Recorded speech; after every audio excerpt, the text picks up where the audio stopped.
Welcome to Voyage Daily Tech, the most important news personalized for you every day, supported by Voyage.com. After listening to today's news, you'll know first OpenAI's $50 billion AI funding round targets UAE sovereign wealth, raising the stakes for Silicon Valley competitors. We'll analyse why this massive capital raise is a turning point and how it could reshape competitive dynamics in the global AI race. Second, Apple's Siri Overhaul will be powered by rival Google's Gemini, a major strategic shift for the iPhone ecosystem. In this episode, we'll break down this unlikely partnership and what it signals for the future of the iOS ecosystem and on-device privacy. Third, Blue Origin's 6 TBATS TeraWave network targets enterprise clients, igniting a three-way space race against Starlink and Amazon's Kuiper. This discussion will reveal how this move creates a new competitive front in satellite internet and what it means for global data infrastructure. Fourth, $1.5 billion in ad revenue.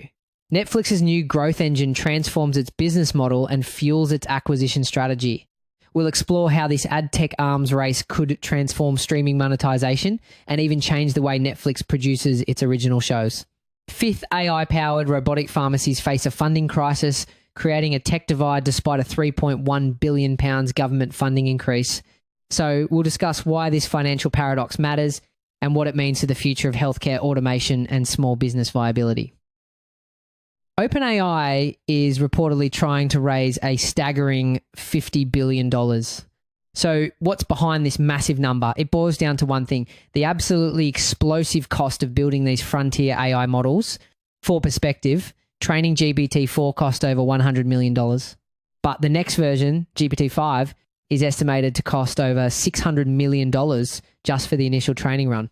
We are entering a new era of extreme capital intensity. A while back, we broke down their sprint toward real-time AI, and that 750 megawatt compute commitment, the latest twist, is how arrays of this size would scale that same playbook. That's the number at the center of a new multi-billion-dollar funding round the company is trying to secure, and it's happening right now. CEO Sam Altman is currently in the United Arab Emirates in direct talks with sovereign wealth funds to lock down the investment. Continuing our last discussion, this is the sovereign AI by proxy idea, moving from strategy memo to checkbook in the Gulf. And this isn't just about finding a big check. It's a strategic geopolitical move. The UAE has been aggressively investing to become a global AI hub, recently partnering with Microsoft in a $1.5 billion deal to build out its AI infrastructure. This is part of a strategy some call sovereign AI by proxy. Instead of building their own models from scratch, they're buying significant influence and access into the world's leading AI ecosystem. We previously analysed how that approach lets nations secure seats at the table. Today, the focus shifts to how that capital could bind compute, access, talent, and power into a single, durable relationship. However, if you zoom out, you'll see another layer of strategy at play. What if this isn't just about money, but also about energy? Training these massive AI models consumes an incredible amount of electricity. Global data center electricity use is projected to more than double by 2030, largely because of AI. By partnering with energy-rich Gulf states, OpenAI could be securing the long-term power supply needed to fuel its ambitions. It's a potential new kind of vertically integrated AI energy partnership. As we've discussed before, we're talking city-scale power needs. The 750 megawatts we covered was enough to light up hundreds of thousands of homes. We recently contrasted xAI's single campus push in Mississippi with OpenAI's spread across partners approach. Today, the geography shifts to energy-rich Gulf states and the financial muscle to match. According to sources, the goal is to close this massive round in the first quarter of this year. This hunt for capital comes after OpenAI kickstarted the global AI boom with ChatGPT, becoming one of the fastest growing commercial entities on the planet. But to understand the scale of this $50 billion ask, you have to look at their recent track record. Just last year, OpenAI closed a $40 billion financing round led by SoftBank. At the time, it was the largest private tech funding on record. That deal included participation from its core investor, Microsoft, as well as Coatue, Altimeter, and Thrive. As we noted a while back, SoftBank had already pivoted away from NVIDIA to double down on OpenAI, pick a miner, not the shovels, which helps explain why they were comfortable leading at that scale. The company also finalized a $6.6 billion share sale in October. That single sale boosted its valuation to an almost unbelievable $500 billion. We also talked about how structuring compute as an operating expense, paying for access over a few years instead of owning the hardware, keeps heavy assets off the balance sheet and smooths the optics for an eventual IPO. A raise of this size would reinforce that asset-light posture while underwriting faster model rollouts. The core implication here is that we're seeing a massive barrier to entry being built. When developing the next generation of AI requires tens or even hundreds of billions of dollars, who can even afford to compete? The game is shifting to a level where only mega corporations and entire nation states have the resources to play. This raises huge questions about competition and the future of innovation. And as we previously analysed, OpenAI is deliberately spreading workloads across multiple infrastructure partners to de-risk any single supplier, an optionality play that stands in contrast to xAI's vertically aligned strategy. The $50 billion figure isn't an opening bid. It's the next step in a relentless, record-breaking push for capital. OpenAI is fueling its AI development with investments on a scale the tech world has rarely seen, cementing its status as a dominant force in the industry. And if our earlier read holds, edging further down the path we outlined toward public market readiness. We were just talking about the astronomical cost of staying at the top of the AI game. Now, let's look at a different strategy. A tech giant deciding it's better to partner with a rival than fall behind. Speaking of which, two of the biggest rivals in tech history, Apple and Google, are teaming up to completely transform your iPhone. A while back, we called this the latest chapter in their complicated frenemy saga, bitter competitors in mobile and browsers, yet oddly aligned when the business case is irresistible. Apple is planning a massive overhaul for Siri, turning the voice assistant into a powerful AI chatbot to compete with ChatGPT. And here's the absolute bombshell. It's going to be powered by a custom version of Google's Gemini AI. We previously noted Apple had been dabbling with ChatGPT integrations. Today's update is that Gemini becomes the foundation. This move is a pragmatic admission that to compete right now, they need help. It shows that even a company as massive as Apple finds it more efficient to collaborate than to fall further behind. Continuing our last discussion about Apple's internal AI struggles, where some models reportedly lagged competitors by roughly a quarter in accuracy. This is the bridge that lets Apple ship competitive capabilities while it keeps building its on-device vision. According to a new report from Bloomberg, this isn't just a minor tweak. The entire Siri interface, as we know it, is being replaced. You'll be able to interact by both typing and talking, just like the AI bots from OpenAI and Anthropic that have been dominating the conversation. What really complicates this for Apple, though, is the challenge of rebranding a legacy assistant. Siri has a decade-long reputation for being less capable than its rivals. Microsoft, for instance, had to retire its old Cortana brand to signal a true technological leap. Apple is taking a risk by sticking with the Siri name, and they have to prove this is a genuine reinvention, not just a fresh coat of paint. This move signals that Apple is finally making its big play in the AI wars, and it's using its competitors' technology to do it. We previously analysed how Gemini's flywheel was expanding through Samsung's Galaxy AI and big enterprise deals. The latest development is that the same flywheel is now plugging into Apple's ecosystem on a far bigger scale.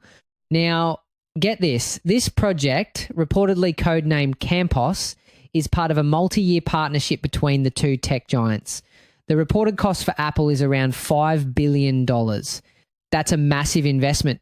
The version of Gemini powering the new Siri will reportedly have capabilities that significantly surpass Apple's other planned AI features. This isn't just a feature update, it's a fundamental strategic shift. Apple, a company famous for its walled garden, is letting its biggest rival power one of its most iconic products. We previously covered how this builds on their long-standing default search relationship and how those deals have drawn legal scrutiny. The latest twist is an AI layer on top of that dynamic, which is why the backlash ramped up a while back, with Elon Musk calling it an unreasonable concentration of power. But this brings up the billion-dollar question: how can Apple, the company built on privacy, trust Google, a company built on data, with your Siri queries? This is the most critical part of the story. Apple has developed a system called private cloud compute. Here's how it works. For complex AI tasks that can't run on your phone, your data is sent to special servers built with Apple's own custom silicon. These servers are designed to be a black box. They don't have permanent storage. Nobody can access the data while it's being processed, and everything is deleted the second your request is complete. It's Apple's way of creating a privacy sandbox for Google's AI to play in without giving it the keys to the kingdom. As we broke down earlier, think of Siri like a command center. Simple tasks, stay on your device. Only heavyweight requests, hop to Gemini through that sandbox. So, what's the real end game here? Well, it's not just about a better voice assistant. It's about fundamentally changing how we use our phones. A truly conversational Siri could create a whole new app gold rush. Imagine developers getting new tools to build conversational apps that you can interact with just by talking, similar to what Amazon tried with Alexa Skills. That's the bigger prize, and with over 2 billion active Apple devices in play, the distribution potential here is on an entirely different scale than past experiments. The new Siri is set to be unveiled at Apple's Worldwide Developers Conference in June before launching this September. It will be the primary new addition to iOS 27 and macOS 27. Apple isn't just updating an assistant, it's fundamentally changing the core of its operating system by bringing its greatest rival inside the gates. From a partnership between rivals, let's turn to a rivalry that's heating up on multiple fronts. Believe it or not, Jeff Bezos just declared a new space war on his arch rival Elon Musk and on a project from his own company, Amazon. And you have to understand, this isn't just some side project for him. Bezos has publicly stated he believes his rocket company, Blue Origin, will eventually become larger and more important than Amazon. This is his long-term play. His rocket company, Blue Origin, has just unveiled TeraWave, a massive new satellite communications network. The plan is to launch over 5,400 satellites, creating a global internet system. So what does this network actually look like? It's not just one big cluster of satellites. Blue Origin is planning a sophisticated multi-orbit constellation. This includes over 5,200 satellites in low Earth orbit, or LEO, for fast response times, and another 128 satellites in a higher medium Earth orbit, or MEO, for broad coverage and capacity.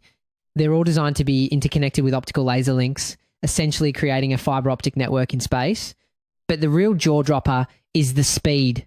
Blue Origin is promising its network will move data at up to 6 terabits per second, a velocity that is significantly faster than rival commercial satellite services currently offer.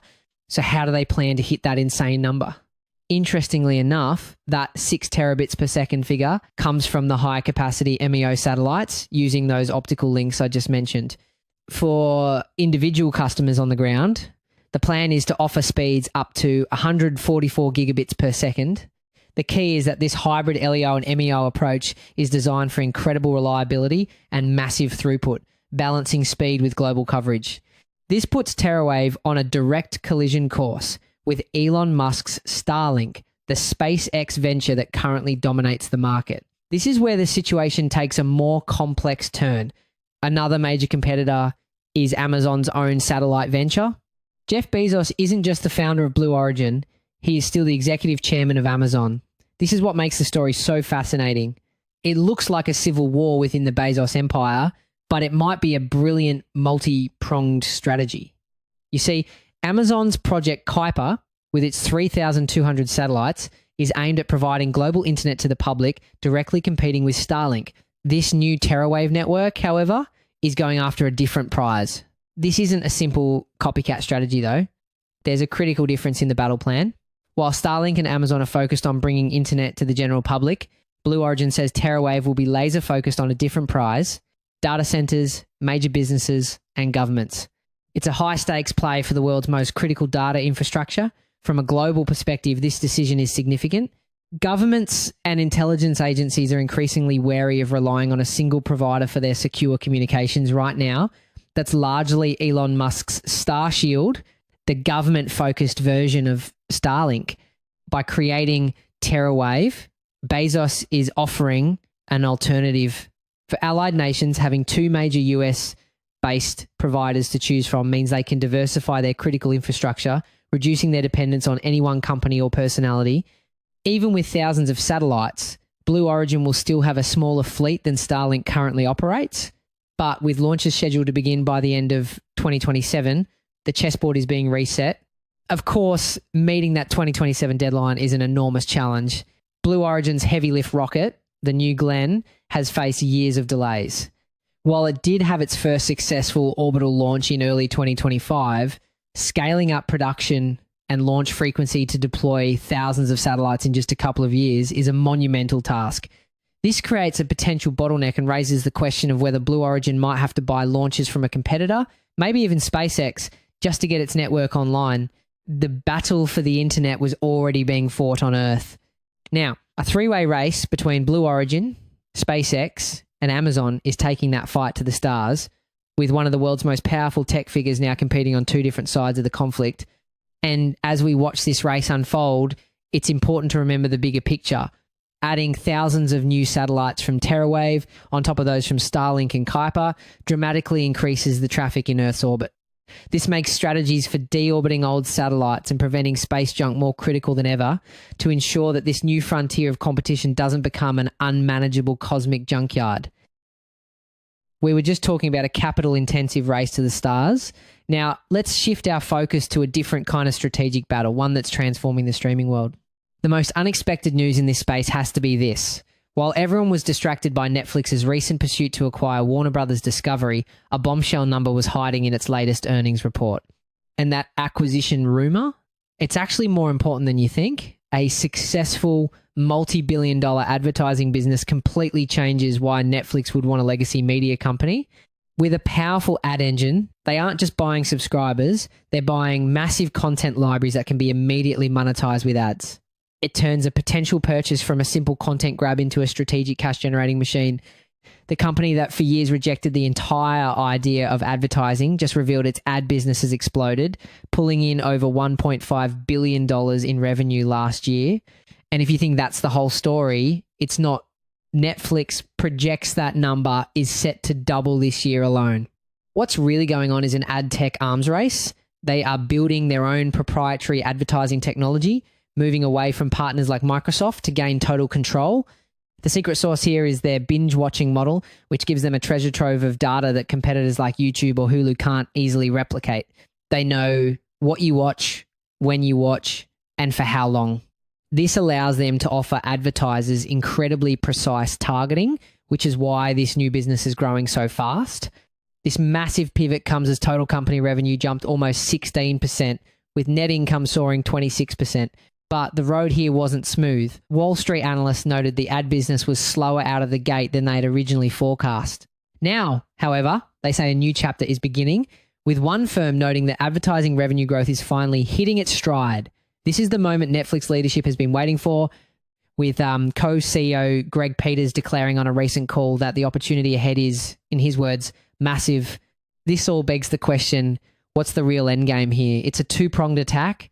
The ad revenue explosion, combined with the company's crackdown on password sharing, is the engine driving its new era of growth. After all, the big fear was that Netflix would cannibalize its own business, with high-paying subscribers flocking to the cheaper ad-supported plan. But that's not what happened at all.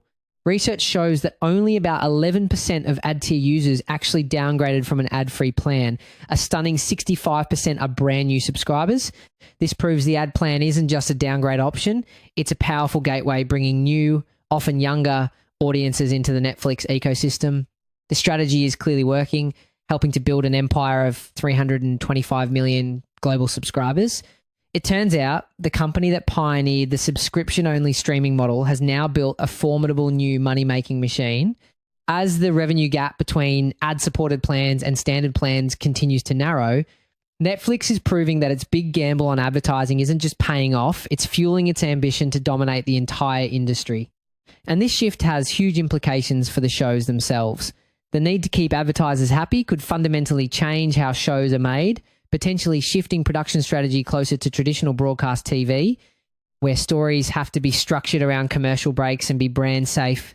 It's a whole new chapter, not just for Netflix's business, but for the content we all watch. Netflix just showed us how a tech pivot can create a massive new revenue stream.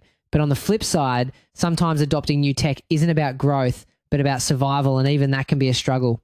A local pharmacy is using AI and robots to fill its prescriptions, but the pharmacist running the show says the entire sector is, in her words, on its knees with funding. this isn't science fiction. At Cross Chemist in Essex, a robotic arm is sorting through a mountain of 11,000 medications a month. It uses barcode recognition to grab the right drugs and even uses AI to prioritize items with the shortest expiry date, automating a huge chunk of the workload. But what's happening under the surface is the collection of a massive amount of hyperlocal health data. We're talking about medication histories and patient information. This raises a huge ethical question that's just now being debated. Who owns that data? Is it the pharmacy, the company that made the robot, or the NHS? And what's to stop it from being used for predictive analytics on a community's health without anyone's consent? It's a digital goldmine, and the rules are still being written. The goal? To free up highly trained staff from just checking boxes. The real turning point here is that the whole business model of a pharmacy is changing. This isn't just about saving money on labour. The real return on investment comes when pharmacists can use that free time to offer new clinical services, things like health screenings or chronic disease management, and actually generate new revenue. It's a shift from just dispensing products to providing healthcare services. The lead pharmacist, Hema Patel, puts it bluntly, "We didn't go to university and study for the best part of 5 years to check a box." Now, while no one wants to just check boxes, this automation does open up a fascinating debate. Some experts are asking if there's a long-term risk of skill degradation. Think about it, like the discussion around pilots and autopilot. By removing the daily hands-on process of handling medications, could future pharmacists lose some of that crucial, almost intuitive knowledge? It's a question we have to consider as this technology becomes more common. This tech lets her team focus on patients, building extra consultation rooms to meet growing demand. But here's where the situation gets complicated. Despite this leap into the future, Patel says the financial reality is grim. She points to rising business rates, wages, and drug costs, declaring that pharmacies need more funding to stay viable. She can't even afford to put a robot in her other locations. And this gets to the heart of the problem. These robotic systems have a huge upfront cost, sometimes running from $50,000 to $500,000. This creates a dangerous tech divide. The big high-volume pharmacies can afford the investment and become even more efficient, while smaller independent pharmacies get left behind, struggling to compete. This could eventually lead to closures and create healthcare deserts in some communities. The situation presents a fascinating duality. On one side, the UK's Department of Health and Social Care tells a completely different tale. A spokesperson announced that funding for community pharmacies was increased to a staggering £3.1 billion for 2025 to 2026. They called it the largest uplift in funding of any part of the NHS at the time, representing a more than 19% increase across 2 years. So you have two conflicting realities. A frontline pharmacist using advanced robotics says her industry is on its knees, while the government is pointing to a multi-billion-dollar funding boost. The disconnect between these two realities times the real story. Research helps explain why both things can be true at once. While the government did announce a funding uplift, that money is being swallowed whole by inflation, rising drug prices, and higher wages. In fact, one analysis showed that between 2015 and 2023, community pharmacies lost a staggering £1.6 billion in real-term funding due to inflation. So the new money isn't for innovation. It's just trying to plug a massive hole. This reveals the core conflict is not about technology, but about money. The future of community pharmacies hinges on which of these two stories is closer to the truth. That's it for today on Voyage Daily Tech. Follow, share, and stay tuned for daily updates coming your way tomorrow.